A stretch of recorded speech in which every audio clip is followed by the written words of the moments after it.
Човешката душа е едно от най-големите таинства на съществуването. Тя представлява енергийно поле, малка овална сфера, изградена от любов и светлина.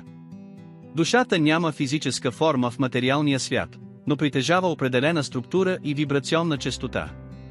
Съществуват различни теории относно местоположението на душата в човешкото тяло. Според някои древни мислители тя се намира в епифизата или третото око, докато други вярват, че се разполага в гърлената чакра или сърдечната област, както твърди Слава Севрюкова. Изследвания показват, че човешкото съзнание може да съществува извън мозъка. Въпреки че науката разглежда съзнанието като продукт на мозъка, има предположения, че той може да бъде просто инструмент, чрез който съзнанието се изразява в тази реалност. Душата е вечна и преминава през цикли на прераждане, за да се развие и усъвършенства.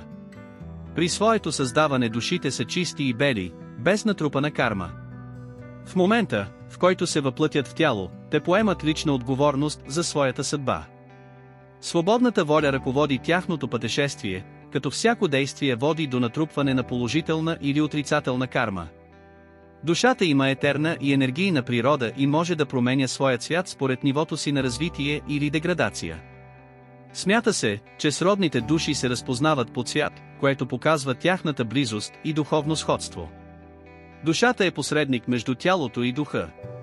След физическата смърт на тялото тя продължава своето съществуване в други измерения.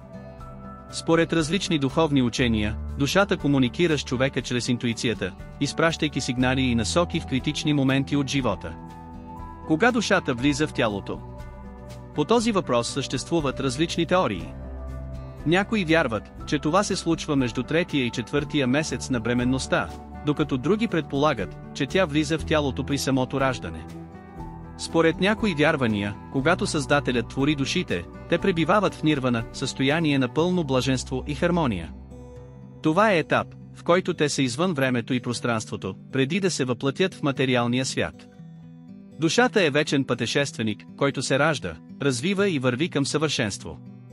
Тя носи в себе си подсъзнателната информация и своя опит, натрупан през многото си животи. Макар темата за душата да остава загадка за науката, тя продължава да вълнува хората и да бъде обект на множество духовни и философски изследвания. Абонирайте се за канала с камбанка, за да не пропуснете следващото ни видео.